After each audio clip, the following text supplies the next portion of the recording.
That's that was so quick, Guillermo. So good. He was waiting. He was ready. Hi, Guillermo. Hey, Jessica, how are you? Good. If there's an echo, you gotta let me know because I can't tell at this point. There probably will be if you decide to share, but that's okay. We'll figure it out. All right, we got everyone here. Okay, like I said, everyone's favorite topic, probably the most important topic we're going to be covering, crucial conversations, and that's why we're taking a whole day to do it. There's gonna be a lot of practice today, so I just need everyone to be willing to jump in and participate because it's never totally comfortable to do a role play. It's always going to be a little awkward, but you guys will be grateful for the practice if you ever have to go into one of these situations to have already tried out some things. So why are crucial conversations important? Let me make sure I'm sharing my screen for Guillermo, actually. Can you see this, Guillermo? Oh, good. I did it right. Anyone want to take a jab at this? We've kind of talked about it a little this week. I would have missed it, but yeah, I was just gonna say, could we define like what we're talking about when it's crucial conversation? Yeah. Did I miss that on Tuesday? No, actually, I was gonna do that in this next slide. So we can talk about it. We're gonna talk about the 3 types of crucial conversations today. But as defined by, goodness, why can't I think of the name right now? There's a book about how to have crucial conversations. There's a whole class about it on campus based off this book. I'll get you guys the name. But as defined by them, these are kind of the components that make up a crucial conversation. Usually you have to have at least some of these, maybe not all of them. But a crucial conversation is pretty much anytime there's 2 or more people, there's high stakes to the conversation. So there could be some serious consequences should it go one way or the other. There's strong emotions either on one or both sides. And then there's differing opinions either on one or both sides.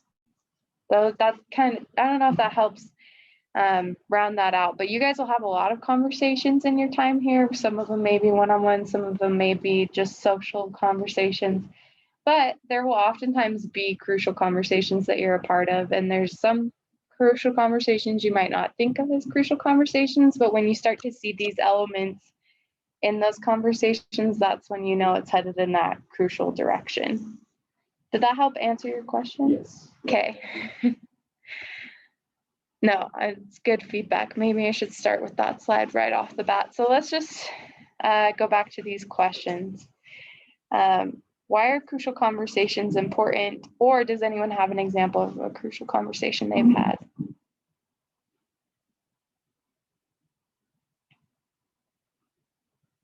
I think they're important because, like, it's just in the word, right? It's crucial, it's high stakes. Like, what you're talking about is important. It's not just like your day-to-day, getting through like what you're talking about, because you're going to be impacting like one of you and both of you or other people as well.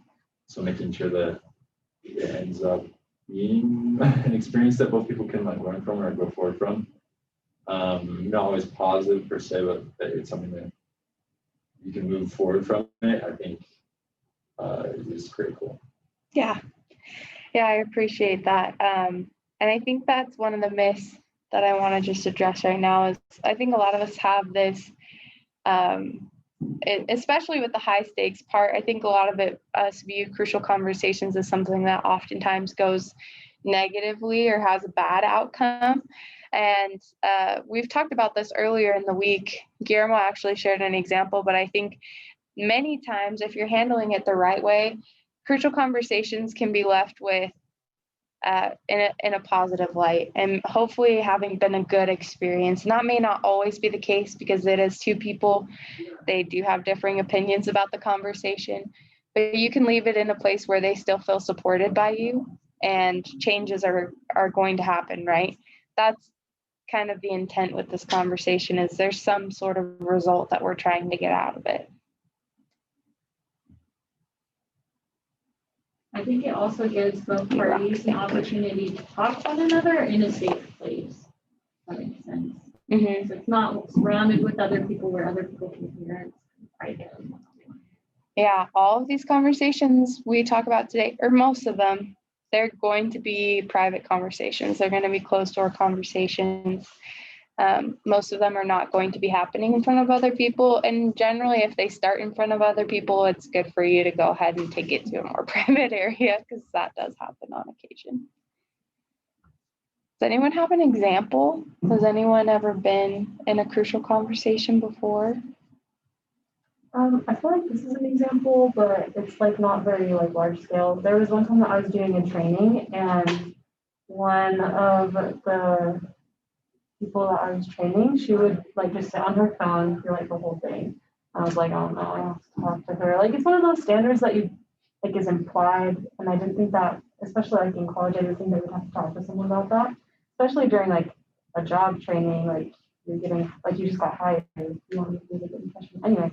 But I just have to like pull her aside and just say like, hey, just wanted to let you know like it's not appropriate for you to be on your phone and like have that distraction like while you're in training. And so it was good. She ended up like not ever. She was really apologetic. She felt so bad. I think it was just something that she didn't like realize she was doing. I don't know, but like for me, I was really intimidated and like, oh no, she probably doesn't want me to like tell her this, and she's probably gonna judge me and like get mad at me. But honestly, like wasn't as big of a deal as I made it out to be. So yeah.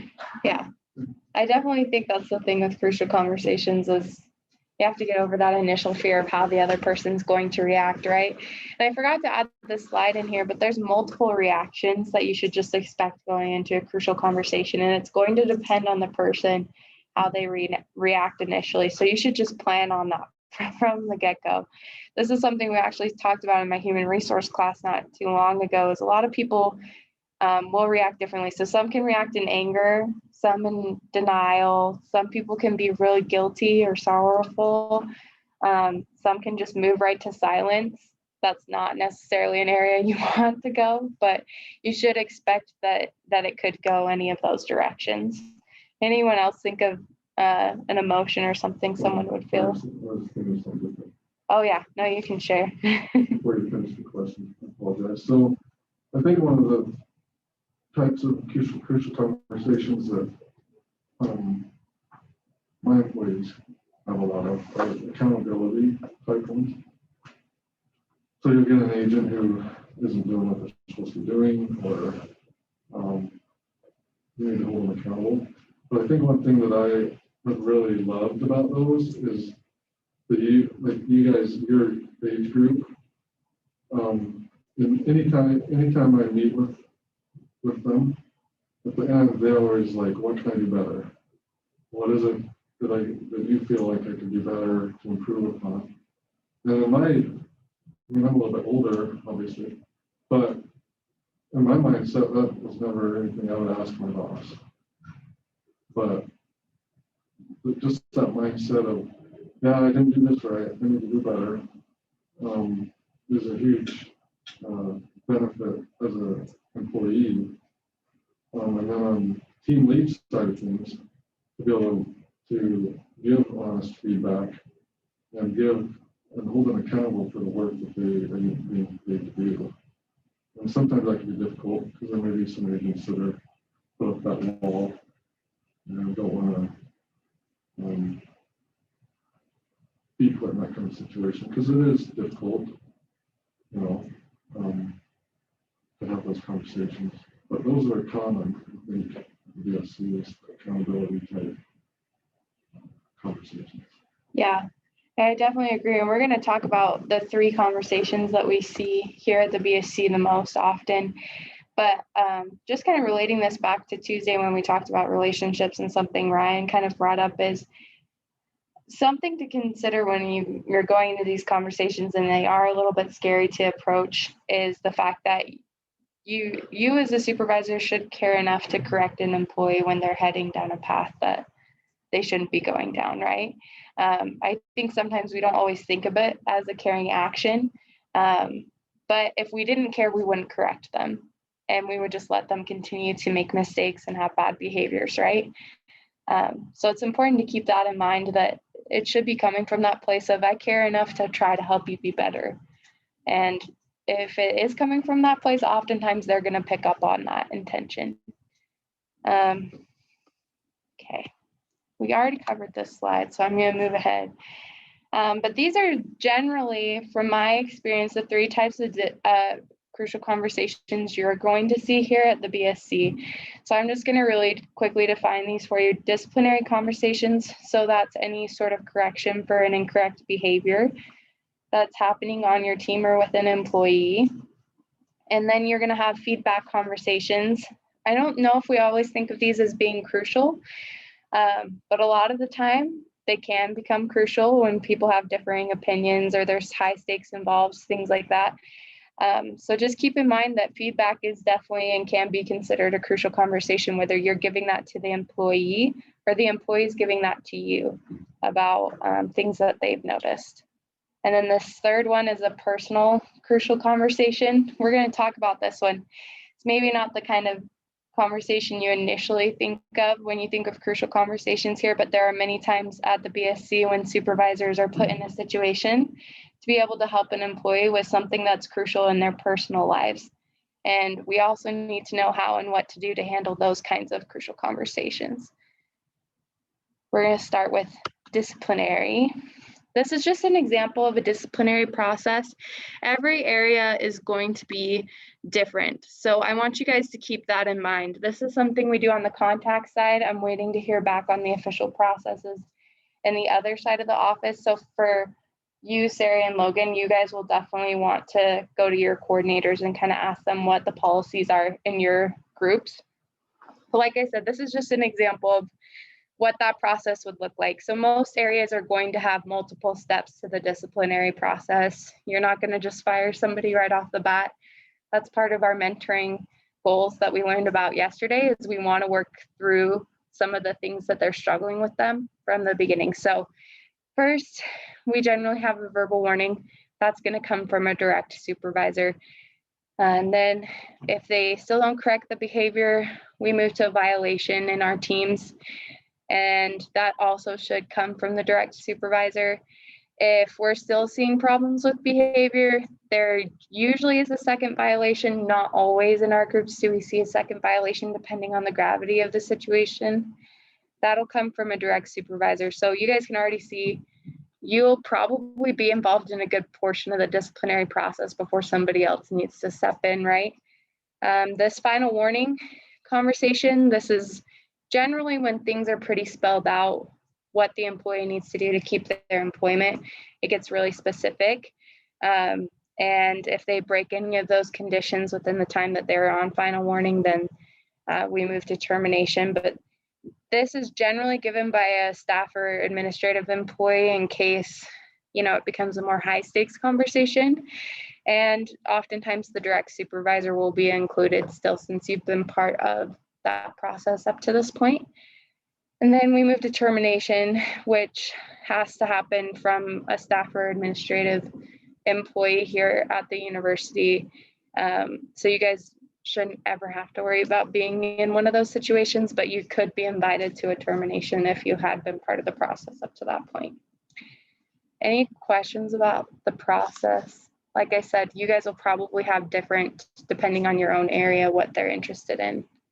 This is the general process we follow on the contacts side of the office. Okay, these are behaviors that generally qualify for disciplinary action. I think a lot of us question, okay, in which case would I need to take disciplinary action against somebody, right? So attendance, this is going to be something no matter where you're at. That could be missing a shift, being late to a shift, not communicating about attendance changes or shift changes that need to happen.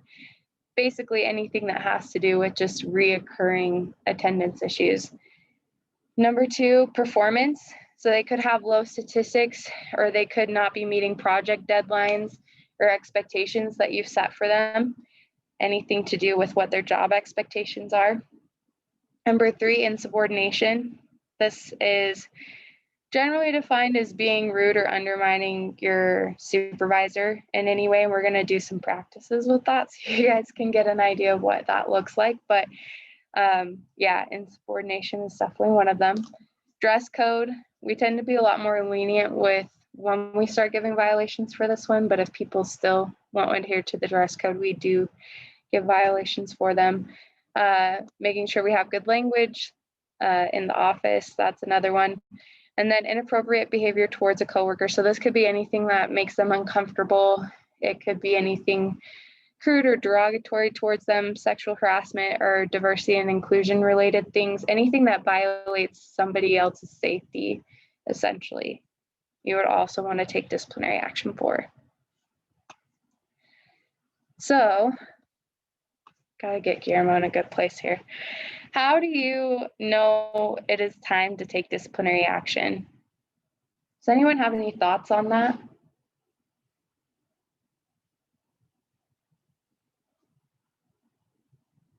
I think Kim? sometimes this applies when it starts to affect the team.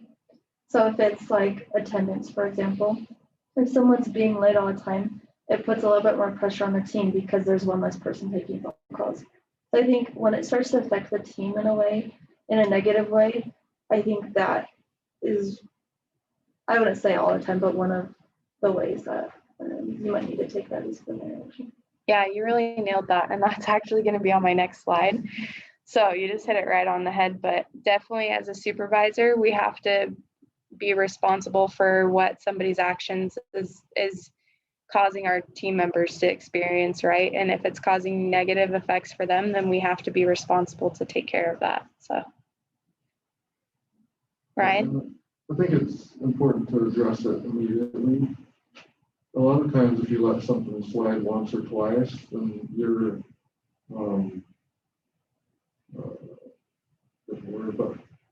but when you do bring it up, it doesn't hold as much weight if you would have brought it up at the beginning because you let it slide. So you've almost not agreed with the action that they're doing, but it's not a big deal to you. So it's important.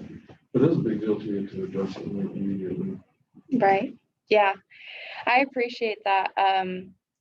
It can also be really confusing, I think, when you've let it slide in the past and they've gotten away with that experience and then you're correcting them on it that time. I think that can cause a lot of confusion in that conversation for them feeling like, well, why haven't you corrected me on this before if it was wrong? So I definitely agree. It's important not to hesitate to take disciplinary action when you've decided it's necessary. Any other thoughts?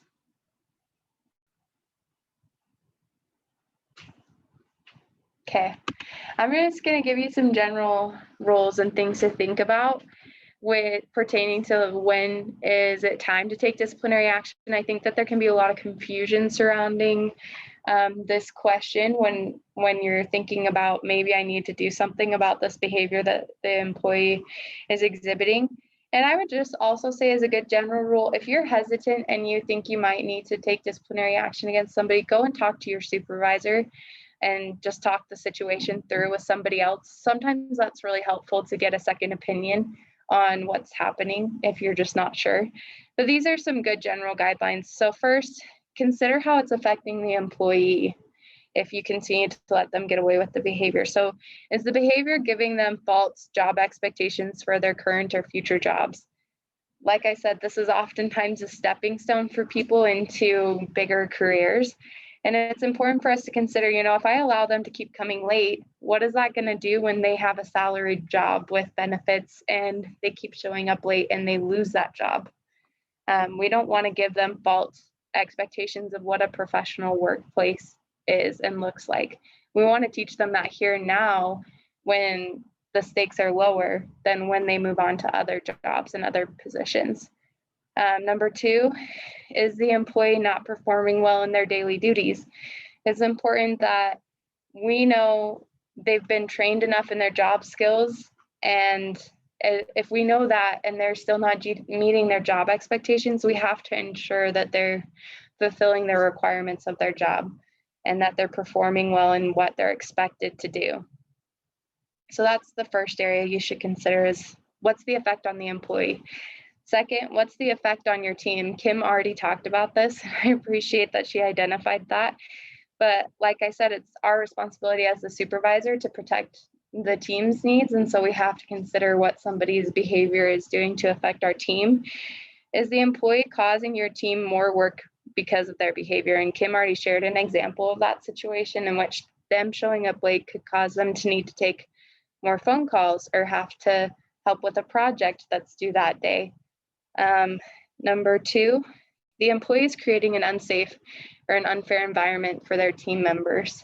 We need to make sure we're maintaining safety on our team. It's our number one priority, our number one value. So if they're doing something that's creating an unsafe environment, we definitely need to take action at that point. Number three, the employee is influencing your team's behavior in a negative way. So something we don't always consider is how somebody showing up late regularly could start to set a precedence or an expectation for our other employees. If our employees just see that so-and-so arrives late twice a week and they don't see that we're doing anything about it, then they're going to think, oh, it's not a big deal if I arrive late, or if I'm on my phone during a phone call or a training, or it's not a big deal if I wear a hat to work, right? That's the importance of correcting the behavior immediately, is if it keeps happening too long, we start setting a false expectation for the other team members, and that causes us to have more disciplinary conversations in the future. Was that helpful? Any thoughts or comments on that? Okay. This is just kind of a recommendation for a process you guys can follow in the future. There's generally some preparation that has to happen going into these conversations, even though you do want to have them quickly. First, you're obviously going to identify that there's an incorrect behavior going on, right? Second, you want to make sure you go and review the employee's past disciplinary forms. So it's important that, or we ask that those be filled out so that if we move to a termination point, we can send that information to HR and we've documented all of our interactions. But you may be getting employees on your team who are under a different supervisor this semester before. And it's important for us to understand what their past history is with that, so that we're not encouraging them to have bad behaviors or starting the process over if they've already been having bad behaviors. Number three, always important to inform your manager. So with a verbal warning situation, you might address it right there in the moment, but it's always important to let your supervisor know that, hey, this happened today, I had this conversation. And if you can, it's always helpful to let them know ahead of time too, so that you can kind of talk through with them what the conversation is going to look like and what the expectations are. Number four, talk to the employee. Obviously, you have to have the crucial conversation. Number five, issue the warning or violation, whatever is coming of that situation, whatever point you are in the discipline process. And then number six, as I said, it's really important to always go in and fill out the discipline form. So you want to make sure you're documenting your understanding of what happened in that conversation for HR purposes, should the incident ever come up again. On that discipline form, does it give you the option to put like violation 1, violation 2? It doesn't. It does give you the option to put whether it's a warning or a violation or a final warning. Okay. But it doesn't differentiate between the first and the second violation. Good question. That's good feedback, though. Maybe Yeah. we can modify that to make that a little easier on supervisors too. When they go in to review them. Yeah. I'll write that down. Awesome. Okay. These are just some things. Guillermo, did you have a question? Oh, yeah. So I was wondering what Brian was saying. Oh, that's Jared, actually. I know you can't see us. So, yeah, he was just saying, Grace shared that it might be helpful to have a drop down in the discipline form that says violation 1 or 2. So he's just saying that he was going to note that so we can get that added to the ticket for you. Oh, not there yet. Okay, so this is just a general process that I could recommend to you guys of what the format of a disciplinary conversation should look like. It's always important to start by asking the agent why. Let's say that somebody was showing up late regularly, you've seen it several times and talked to them in the past, and now you're getting ready to issue a warning. It's important that you pull them in and say, you know, why was it that you came late today? What happened? I actually almost got myself into a situation with this one where I was getting ready to give a warning. And it turns out that she had been talked about this in the past, but that day in particular, she had just broken up with her fiance right before coming to work. And so she was trying to gather herself before coming in. And I had pulled her in to talk to her about being tardy, right? So sometimes it's important to start with that question, because you never know if maybe, yes, they've been talked to in the past, but there was an extenuating circumstance this time. Number 2, explain clearly what behavior the employee is being disciplined for. I can't tell you guys how important this step is. You want to make sure you've identified it. If you can use an example, that's great. If you're addressing it in the moment or pretty immediately afterwards, hopefully they don't need help recalling what happened. But I'll just tell you right now from experience, when you sugarcoat an experience and you sugarcoat what it is you're disciplining them for, they're going to be confused when you pull them back in because they've made the same mistake. So it's important that you're specific and you identify what happened and what was wrong. Number 3, issue the warning or violation. And like I said, you don't want to sugarcoat this or be vague. You just need to tell them what it is that you're doing. So just be straightforward in saying, I'm giving you a warning for this, and it will go on the record as that. Number 4, teach the employee why the behavior is not okay. This step is so important, and you don't want to miss this step, because a lot of the time people are not behaving correctly because they don't understand the point of the behavior. So it's important that we take that teaching opportunity to explain why it's important, how it might be affecting the other team members, or how it might affect their career in the future, right? Number 5, set a goal to prevent future mistakes. It's really good to identify right there in the moment, okay, well, how are we going to prevent this going forward? What can we do, or what's something we can focus on that's going to keep us from making the same mistake in the future? Number 6, inform the employee what will happen if the behavior continues. You don't want them to be surprised if they come late again and you have to give them a violation. You want them to know that that will be the consequence in the future. So it's important for you to say, okay, it's good that we're talking about this, but if this does happen again, I will have to give you a violation, so that they know where they're headed in this discipline process. They shouldn't ever be surprised. And then number 7, reassure the employee that you're still there to help and mentor them. That's where the positive aspect of this point of these conversations comes in, is the reassurance that you're there to support them, that reproving at times with sharpness and then showing an increase of love, right? You don't want them to think that you hate them just because you had to have this conversation with them. You should still be supportive. You should still be a good supervisor and be there for them. So I guarantee you, as team leads or whatever position you're in, if you can already have a relationship built with them, if they love you and you love them, this is so much easier. Any kind of crucial conversation is easier. If you've already developed that relationship. So I just throw that in there because it kind of ties in with the last point. That relationship that you have with each of your team members is so key and so vital that maybe they'll even thank you for firing them. So if it did come to that, because that relationship is so strong. And that has happened before. Yeah. We just have to work at it.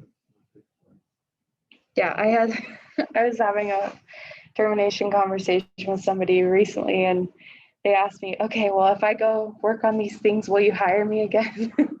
and it was interesting. I'd never gotten that before, but it doesn't always have to be like a horrible and negative experience.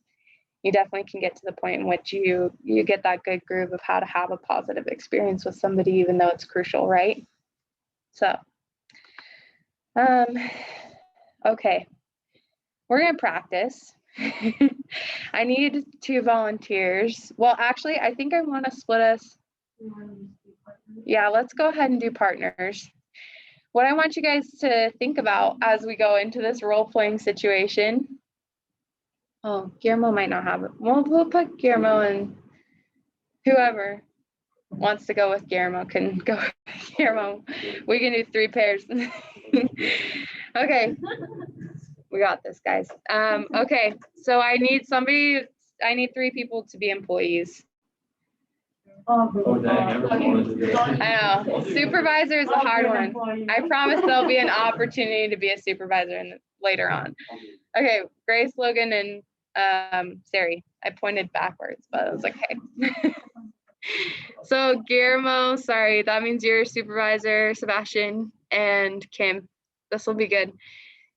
You guys can pick whichever one you want to do, and I'll just give you the role play for that one. You want number 1?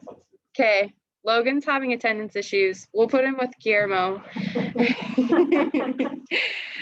Guillermo, here's the situation. You've already given Logan a warning for his attendance a few weeks ago, and he showed up 13 minutes late to your shift today, and he didn't text you.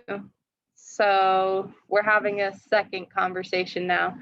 I'll go ahead and here. We're gonna have to figure out how to disconnect him from the volume so that everyone can hear you guys. All right, anyone want to take another one? Ooh, those ones are Sari would be this. always exciting. What do you think about me? Okay. Can you see me, Guillermo? I can. Can you hear me? Oh, it's still going over the whole might be interesting. sound. Or do you want it to go over the whole sound or no? Just No, let me no. turn it down on here. Oh, because we're doing Is it on both? Try now. Yeah. Go ahead, talk again. Is it better like this? Yeah. Awesome. Cool. Okay, so let's create a list. So, Logan, I really want to chat with you about something that happened earlier today. Different way. So you came late, This is 13, 15 minutes. But I wanted to know if everything is okay on your end. If there's a reason why you came in late today. Yeah, no, I was just playing Mario Kart with some of my roommates, and I just really wanted to, win the last race. I wasn't paying attention, and when I looked up, it was time to go to work. So that's why I was late today. I definitely get that, those video games or like games or life in general can be quite absorbing. However, you coming late affected me and I had to take a heavier load of calls. And since this is the second time we're having it coming late, I'll have to okay? That doesn't mean that you can't work on it and that Performance issue, huh? improve. Gracie, were the We employee? actually help you with the BSC people to Okay, become that's leaders. what I thought. I know we have the potential for that, but that's one thing you want to work on. And so, You haven't been at a is there 49% anything particular escalation rate you for the want me last to help you with so that you can improve in that No, goal? you're transferring. No, yeah, that makes sense. I think I just gotta pay attention more and just get it done. But I appreciate you talking to me about it. Okay, yeah, no problem. If you want, you can just set up an alarm. Let's set up right now. Like, you can That's the like situation. 20, You guys 15 feel okay minutes about that one? Yeah, yeah. Okay. remember that you So- time. Okay. All right, sounds good. All right. Yeah, any other questions? She's been happy the last 3 No, I think that's good. Yeah, she hasn't All right, received well, thank you, Logan. yet. I'll talk to you later. This situation was- Dude, that was super good. That was like, very well done. At the end of the month, Thank you. Thank you. Is there like anything you think that I could maybe improve? No, I think you did good. Like you went through all the things she mentioned, like why it was happening, just being like direct about it was good as well.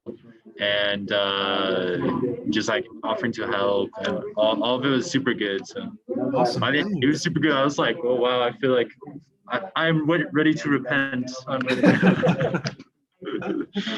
Oh, So, man. Guillermo, do you speak French? If you're I do. You're from Montreal. Okay, and then so you speak French and then you speak Spanish as well? Yes. Yeah. Cool. Dude, that's super cool. That's So, way you cool. speak Spanish? I speak Spanish a little, yeah. Un poco. Yeah, un poquito. Un poquito. So where'd you learn Spanish? So I started my mission in Mexico. Como que un poco, bastante, Sí, tantito. tantito. Ya. ¿Qué parte de México? La Ciudad de México, La DF. ciudad. Qué bien, qué bien. Sí, Yo disfrutar la gastronomía mexicana. excelente. No, ¿has ido a Casa de Ochoa acá en Rexburg? Sí, sí he ido. Ujú. Ahí me gusta comer. Y sí me gusta bastante la comida mexicana, bastante. Es fantástica, la verdad. Estoy enamorado. Serví mi misión en Los Ángeles y ¿Cómo? pues, serví mi misión en Los Ángeles. Ok. Teníamos mucha gente de Centroamérica, pero obvio también de México. Ajá. Y fue realmente una experiencia divina. La comida fantástica. Qué chido. ¿Tienes cuánto de haber Yeah. regresado? What? ¿Tienes cuánto de haber regresado? Llevo 2 años y medio. Ok, sí. Ya un rato. Ajá. Hey, ¿tú cuánto? Más o menos 3 años y medio. 3 años y medio, ok. Ujú. Muy bien. ¿Y has podido regresar a México a visitar? Sí, no. Quisiera. Huh? Yeah, we're done, yeah. I was like, I don't know. Anyway, we'll chat more about this. Sorry, Guillermo, stole you away. It's okay. Okay. Okay, guys, I didn't get to listen to everyone, which is fine, but I want to get some feedback, first of all, about what you guys felt went well from your perspective, what you would have changed. I'm going to go back to the slides just so we can look at just the general format as we talk about this. So let's start with Kim and Sari. I could see that Sari was giving Kim a pretty hard time.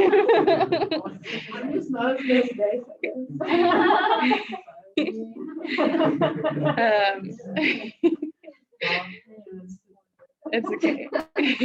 Like I said, we actually had a similar situation to this where like it was a male to female supervisor, and they just said, I don't answer to you, I answer to this male supervisor. And so that was like a whole different scenario. But you know, this is still good to hear. How did you feel, Kim, giving the It was kind of hard, honestly, just because it's like it's basically like letting him know like you're not respecting me. I feel like, which like feels a little bit awkward. It felt a little awkward, I guess, but like in a way, like you are their lead, and so it did feel like needed. yeah. Even though it was awkward, it was like needed. Yeah, and I will tell you with insubordination specifically, if your team starts picking up on this kind of joking attitude of like, I don't have to respect you, it quickly becomes like a shared behavior, right? So in my experience, that's definitely when you want to start looking at or addressing in the moment. How do you feel like, was there any point at which you felt the conversation got hard or that you were proud of how you handled it? It's okay to say yes. Yes or no. There was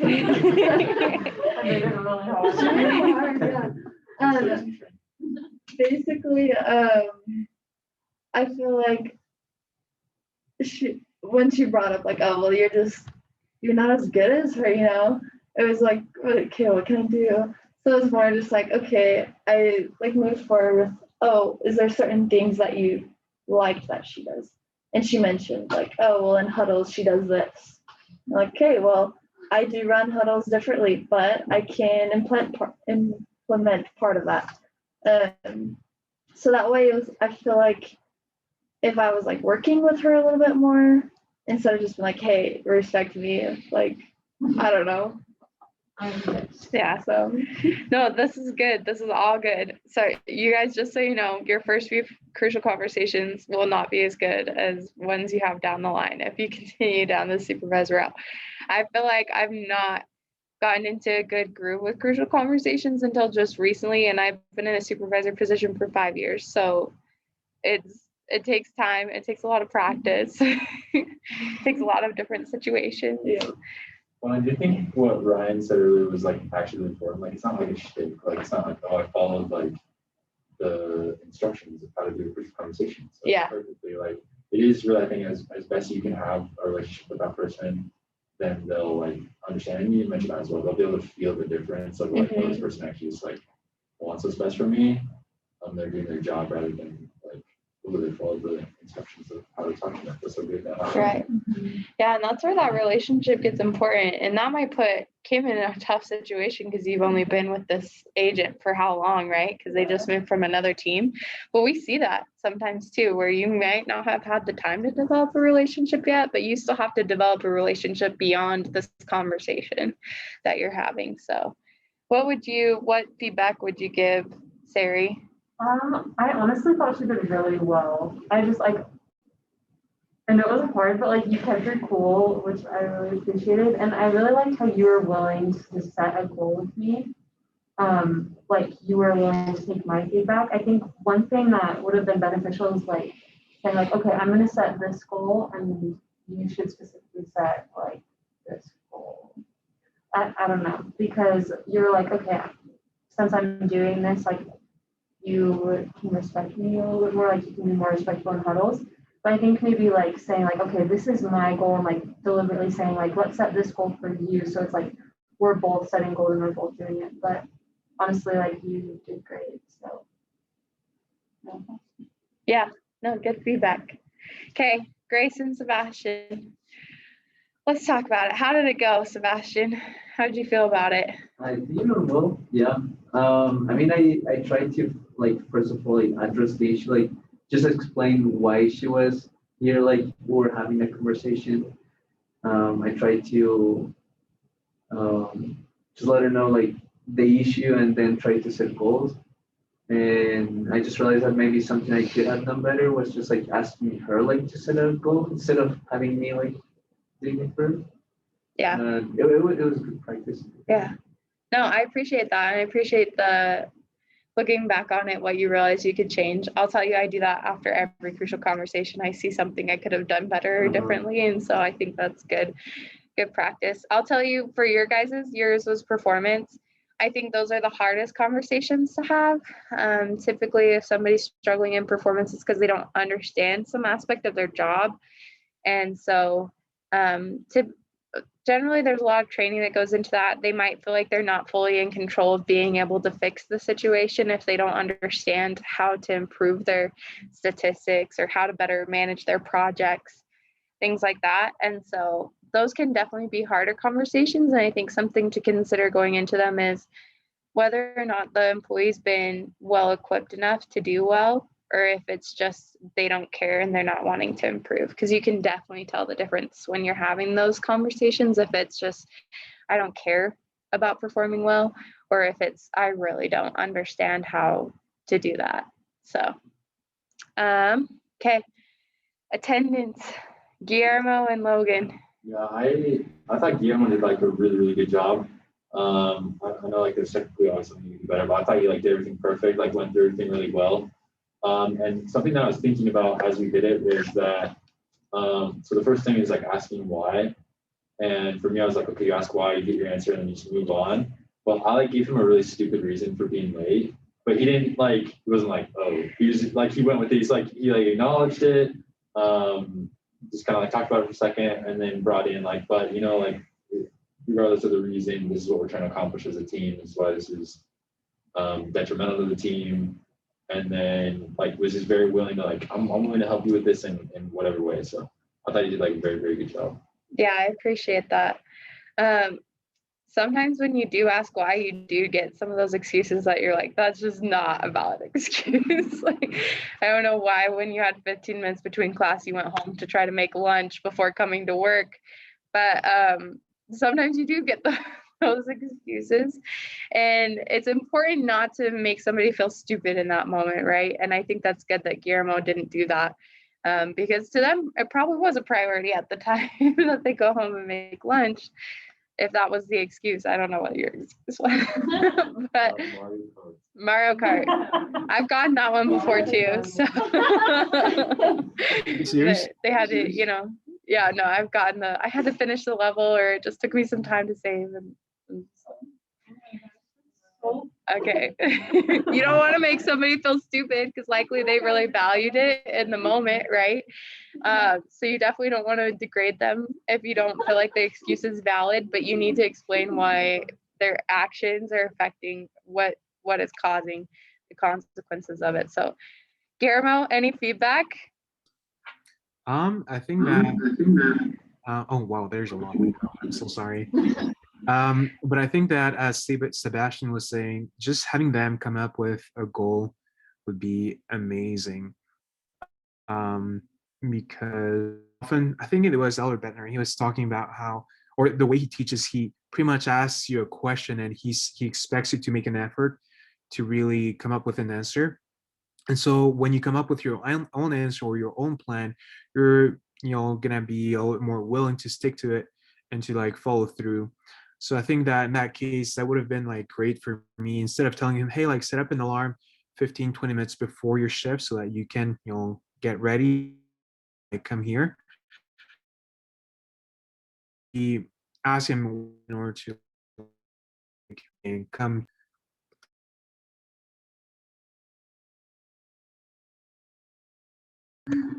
Okay, we lost you a little towards the end, but I think we got the gist of it. So I totally agree. It's and like we talked about with goals yesterday, people are going to be more motivated if it's something that's coming from them, right? They're going to be more invested in it. So if you can help them set a goal, but also these are the moments that you have to be prepared to really guide them in that goal setting. If they may not set a goal surrounded by the direction you need them to go. And so it's okay to correct them and have them help you collaborate in what that goal is going to look like. But these are the ones you might have to be more involved in. Logan? Something too from like HR literature, like what you're talking is that when you do collaborate on the goal and then you come back to like review it, whether it's after a conversation like this or after it's like a normal one-on-one, if it's a goal that you work together on, you're more of like that mentor for them that we talked about, and you can look and they can say, hey, okay, here's like my progress that I've made, here's where I'm like not hitting the goal, but it's like both. Whereas if you make the goal for them, they don't get it, it's just like a judgment. Like you're just judging them, you're not working with them. It's like, oh, you have this goal, you didn't hit it. It's just negative. Whereas like you both work on it, it's like, okay, these efforts I'm making, this one falling short, and then you can kind of mentor. Yeah, I love that. And sometimes a goal that you would make for you, like setting an alarm, isn't necessarily what's going to work for them, right? That may not be something that they pay much. They might hit snooze all the time. So, something that I like that Sebastian did is the entire time I knew I was cared for and that I wasn't just this big. So, just keep that in mind. Conversations. Yeah, that's definitely something you can do just in your language, the way you're talking to them, right? And I think it comes from a place of being genuine too. You can genuinely just say like, I respect this person in front of me, and it's going to come off that way. But if you're inwardly just judging them for their incorrect behavior, they're also going to be able to see and feel that. So all good things, guys. Hopefully that was good practice. I have some more examples in the homework tonight. I think for yours I used the exact same example as what I put in the homework. Everything else is different. So you guys are going to be doing 2 practices with disciplinary and specific, because this is, I think, the hardest crucial conversation to have. So you're going to be doing that tonight. And if you guys will just it's just a couple pages for the homework tonight. If you'll just take like the first 3 pages and pass them around, that would be good. Okay, we're going to move on to feedback. And I don't know if we're going to have time to practice the feedback ones, but we're going to talk about them at least. So this is any feedback to employees. You might be talking about QAs, escalation rates, statistics, if that's the area that you're in. If you're not in that area, you might be talking about projects. You might be talking about deadlines. You might be talking about the amount of work that they've turned in recently, whether it's tickets completed or things like that. And then oftentimes you could be giving feedback about attendance. And so these conversations are different because these are preliminary conversations that you're having to a disciplinary conversation. And that kind of is what Grace's and Sebastian's conversation was, is Sebastian could see ahead of time that she was getting ready to receive a violation for escalation rate if she didn't improve, right? And we as leaders should be using those one-on-one moments and those moments with them ahead of time to warn them about things that they might be in danger of in the future. So whether that's okay, I can see that you're struggling with QA. You just got your first 2 and your scores aren't that low, so I'm going to help you. Or whether that's you're reviewing their projects and you've noticed they've forgotten to log their hours and time spent on that project. And you're like, hey, I noticed you haven't been doing this last week, and I need to hold you accountable for the work you're doing. So I need you to keep doing this, right? So it's not necessarily a disciplinary conversation at this point. You're not giving them a warning. You're not giving them a violation. Nothing's going on their record, but you are giving them feedback for something they can improve. Second kind is feedback to the supervisor. And I hope you would expect this, because I wish it would happen here more often. I wish people felt more comfortable to give it. So anything you guys can do to prompt these conversations, I would just encourage. But this could be feedback about leadership. Maybe it's feedback about Grace last semester and something that Sarah didn't like about Grace, you know what I mean? And says something she did. Maybe it's feedback about a decision that Jared made that somebody didn't like, you know what I mean? But that definitely gets talked about. Maybe it could be feedback about the BSC. Maybe somebody hates the one form. Maybe they really want to go back to what we were using before. I don't know how you would either, but maybe they do. You don't know. Maybe there's something that bothers them about their coworker. These can get awkward. Like I've had conversations where it's like, so-and-so keeps asking me out and I keep rejecting them and I don't know what to do. Or like, you know what I mean? There could be feedback conversations like that where like, okay, now I have to go have a conversation with somebody else. And it could be that they've just identified problems in the workplace. Maybe they're like, hey, I've noticed a lot of people aren't wearing their masks at work when they get out of their desks. That's good feedback too, right? So those are just some examples. Delivering feedback. So we're going to talk about just some tips for what you guys could do when you're giving feedback to employee. State the feedback, what it is that you're asking them to change, and be specific. Provide examples. Make sure that you're helping them to visualize what it is that's going wrong so they're not confused. Third, ask the employee why. Ask them is like, I noticed that your scores dipped a little bit this week, or that you didn't work as hard on that project this week. What's going on? There's something else that's going on? Because oftentimes there is a why behind why somebody's losing performance or behaving in a certain way. And then teach the why. So the reverse of that. A lot of the time when somebody isn't doing something the right way, it's because they don't understand. So it's important to take the time to teach them the why behind why we use the one form or why we do the certain process is because of this reason, right? Number 5, set a goal or make a plan. That's going to be almost a part of any of these conversations. And number 6, be a partner in change. So don't make them feel like they have to do it on their own, but be supportive and check in on them. And if you have resources you can give them resources. Don't make them feel like they're all on their own to change things. Receiving feedback. So this is where we're going to be practicing those relationship skills we talked about, right? Is listening. Make sure you just listen. It's so important to let them get all of the information out that they need to. And then this is an important time for you guys to practice some of those QA skills, which is restating and asking clarifying questions. We want to make sure that we fully understand the feedback that we're getting. That might cause you to need to do some digging. It might cause you to need to ask more questions so that you have a rounded perspective of what's happening that's not going well. But it's always important to make sure that you're understanding what they're saying by restating and then digging deeper by asking those clarifying questions. Number 4, discuss solutions. So they might come to you prepared already with a solution to the feedback that they're giving you and suggesting that I don't think we should use the one form. I think we should use this kind of form or whatever it is, right? This isn't a very good example because I don't think anyone would ever do that with the one form.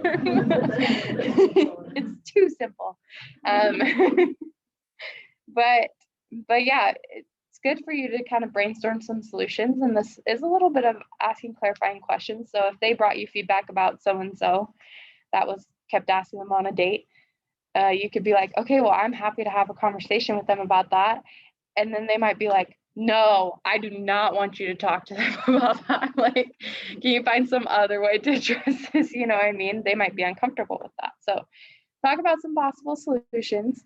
Number 5, investigate. So given feedback, it's important for you to go and ask more questions. If Sari was like, yeah, I didn't like Grace last semester because she didn't ever do one-on-ones. And then you went and looked at her tickets and you saw that Grace had filled out a bunch of one-on-one tickets for Sari. Well, then we have a different problem on our hands, right? So it's important before taking action to make sure that you've done the investigative work surrounding the feedback to get a better understanding outside of your conversation of what's happening. And then I don't even know which number this is. I should have numbered these. 6, act. So actually take action from the feedback, whether that's passing it on to the people who can do something about it, or whether it's you doing something about it. And then last but not least, follow up. And this is so important because people are not going to trust you with their feedback if it seems like it doesn't go anywhere. If you've taken it to BSC council maybe, and they've said, no, we're not going to do that. It was a nice idea, but for these reasons, we can't do that. And then you don't ever follow up, then they're just going to think you never did anything about it. It's still important, even if nothing comes of it, to let them know like, hey, I did this, but for this reason, we can't implement that. So any questions about that? So the disciplinary ones is formal, right? We're filling out stuff. Is feedback informal then, where we don't have to document it necessarily? But Yeah. Yeah, this is more informal. So this is stuff you might see in a one-on-one ticket maybe. If you feel like it's a situation that might come up in the future, I would always just recommend counting it as a one-on-one and putting it in a one-on-one ticket. This might also be something that they just came to you and they were like, hey, Logan, I have this concern and I wanted to talk to you about it. And it wasn't a planned meeting or anything like that. You might not want to fill out something for it. You might just take it and start investigating and taking action after that, you know? So it's kind of up to you guys and your discretion. Okay, we're not going to do the practice for this one because I want to make sure we get to the last one. Shoot, is that really the time? Yeah. Okay, I'm going to just share an example. And these conversations come up more than you think, at least to me. And I think what I worry about with these personal conversations is that if I'm seeing a lot of these conversations, I hope that our frontline supervisors are catching them as well, because you guys are interacting with people more than we are. But sometimes people who come to work, if they're feeling they have a good relationship with you and this is a good environment, they might want to talk to somebody about stuff that doesn't have to do anything with work. It might have to do something with their personal life, but it's helpful if they don't have somebody outside of work or somebody they feel like who cares, to be able to bring that to somebody who they feel like does. And so these are crucial conversations that I just want to make sure you guys feel prepared to have and are aware of happen. I have a lot of conversations with people about their mental health or mental instability. I've had a lot of conversations with people about losses or bad things that have happened in their family that, you know, other people wouldn't know about. I've had conversations about abusive situations that are happening. And it's just important that when we pick up on the hints that people are leaving for us, that we're addressing them. And I think that's part of being a disciple leader, is being aware and being there for them more than just as an employer. So I'll give you guys a quick example after this, but these are just some quick steps you should think about. 1, look for the root of the problem. So if somebody was having poor performance, like we were saying on your team, maybe it's not because they're just trying to perform badly, but maybe it's because they have things going on in their life that are affecting their work situation. So you should consider maybe so-and-so isn't just like not participating in team activities because of this, but because they have this situation happening at home, right? So it's important to look beyond what you initially see. Number 2, you have to be a professional investigator a little bit in these situations. And I'll give you an example of that, but a lot of the time people leave these kind of hints, sometimes in our one-on-ones, where it's like, hey, I noticed you haven't been doing so well in QA. You know, is there anything that's stressing you out or things going on? Oh, well, I mean, I have a lot on my plate with school and there's kind of some roommate stuff, but it's all okay. Like, I'm working through it. It's not a big deal, right? That's when we have to pick up on the fact that, like, okay, they've kind of hinted that they want to talk to us, but maybe they're not sure about it. And so they're trying to cover it up. But what's the roommate stuff that's going on? You know what I mean? And kind of thinking about that kind of stuff. Number 3, open door responses. So maybe somebody said, you know, it's been hard this semester. I've been a little stressed and down, but I think I'm working through it and I'm getting past it, right? It's important for you then to not be like, oh, well, I'm sorry it's been hard. If you ever want to talk about that, let me know, right? Because that then puts the ball in their court. They might not be sure if they can bring that to you. But maybe you can say, like, I know it's been hard for you semester. That I'm sorry about that. Do you want to talk about it? Like, what about it has been hard, right? That's an open door response. That's inviting them to share. And if they're not comfortable, they won't share with you. And you'll be able to pick up on that. And you shouldn't push or force anyone to share with you ever. But you've left the door then open for them to come and talk to you about it. And number 4, what can you do to help? So just consider whether this is something at work or not at work. Maybe if they're feeling like really depressed and they just need a weekend to go home and see their family and talk to their mom, you could help them get a day off on a Friday to take a long weekend to go home and talk to their mom. You know what I mean? But consider what it is that you could reasonably do for them. And I would encourage you to find those moments that you can just serve too, because you'll be rewarded for finding those opportunities to help the people on your team. Anyway, so sorry to keep you long, and I'm so sorry we couldn't practice this. But yeah, you guys all feel so prepared to go have that DTR or talk to your roommates about, right? So yes, talk to your roommates about the dishes, all those things. So I did the dishes, and there's my roommate texted me like someone left dishes. I'm like, whatever. all right, thanks, Guillermo. You can go. Thanks for staying long, you guys. Thank you. We appreciate you. I appreciate you guys. One more day. Oh, I'm sad. I love my so much. I know. I love doing like numerous stuff.